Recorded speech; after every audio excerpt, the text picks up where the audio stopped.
kecelakaan maut yang melibatkan KRL komuter lain dengan truk tangki Pertamina di perlintasan Pondok Betung, Bintaro, Jakarta Selatan, Senin 9 Desember 2013 kemarin, masih menyisakan duka yang mendalam.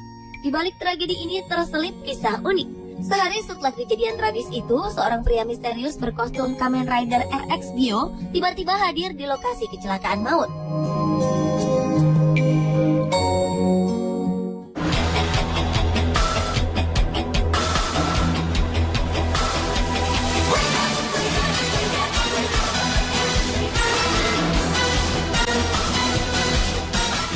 Warga pun langsung mengerumuni pria yang mengaku dari hutan dan datang mengendarai motor berwarna biru ini.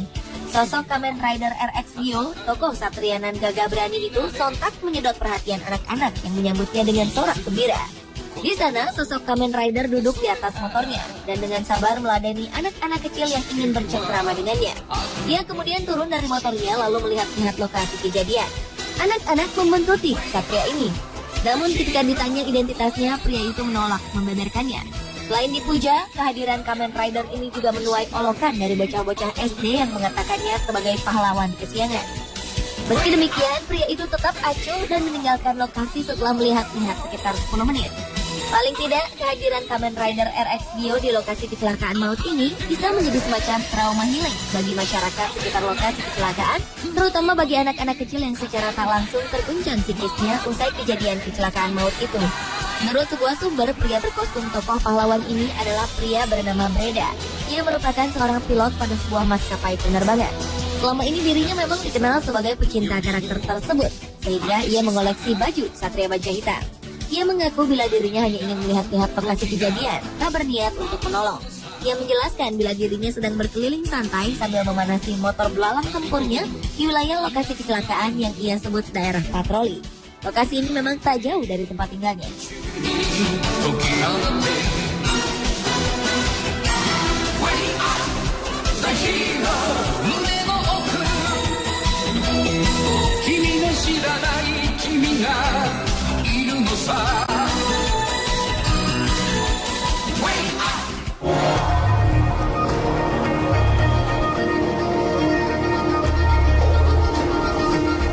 Ini kuasa Tuhan. Inilah kalimat pertama yang terlontar dari mulut gadis muda yang menjadi penumpang dan saksi hidup kecelakaan kereta api di perlintasan Pondok Betung, Jakarta Selatan. Gadis bernama Dinda Irmawati ini berangkat dari stasiun Pondok Ranji dan berdiri tepat di belakang pintu masinis sambil memegang gantungan tangan tepat di atasnya. Menurutnya ada firasat yang muncul sesaat sebelum terjadinya kecelakaan. Dinda mengalami peristiwa misterius. Ketika menghadapi pintu masinis, Dinda mendapati seorang pria membuka pintu dengan wajah tersenyum. Dinda menduga pria ini salah satu pendamping masinis. Ia bahkan sempat tertahan oleh senyuman itu dan mengurungkan niat masuk ke ruang lokomotif. Belum habis senyuman itu dipandang dan juga belum sempat masuk ke dalam ruangan masinis, suara ledakan terdengar.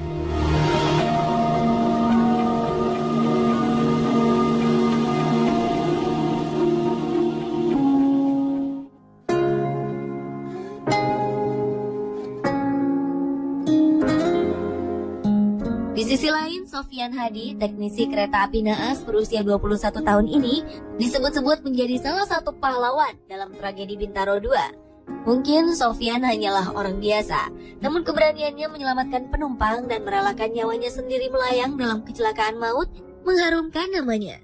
Sofyan yang saat itu berada di kabin masinis bersama masinis Darman Prasetyo dan asisten masinis Agus Suroto bergegas keluar ruang masinis saat terlihat bahaya menghadang. Sofyan meminta para penumpang di gerbong paling depan untuk mundur ke belakang karena kereta akan menabrak truk tangki yang berada di tengah lintasan kereta. Dalam hitungan detik waktu yang tersisa, di tengah penumpang yang sulit bergerak karena gerbong khusus wanita amat penuh, Sofyan melihat anak kecil di gerbong ini. Ia langsung membawa anak itu bergeser ke gerbong belakang dan sempat mundur hingga gerbong ketiga demi menyelamatkan anak yang tak dikenalnya itu. Saat itu bisa saja Sofyan berdiam diri di gerbong ketiga karena menyadari tabrakan tak dapat terhindarkan. Namun ia justru kembali ke kabin masinis untuk memperingatkan para penumpang. Saat itulah tabrakan dahsyat pun terjadi.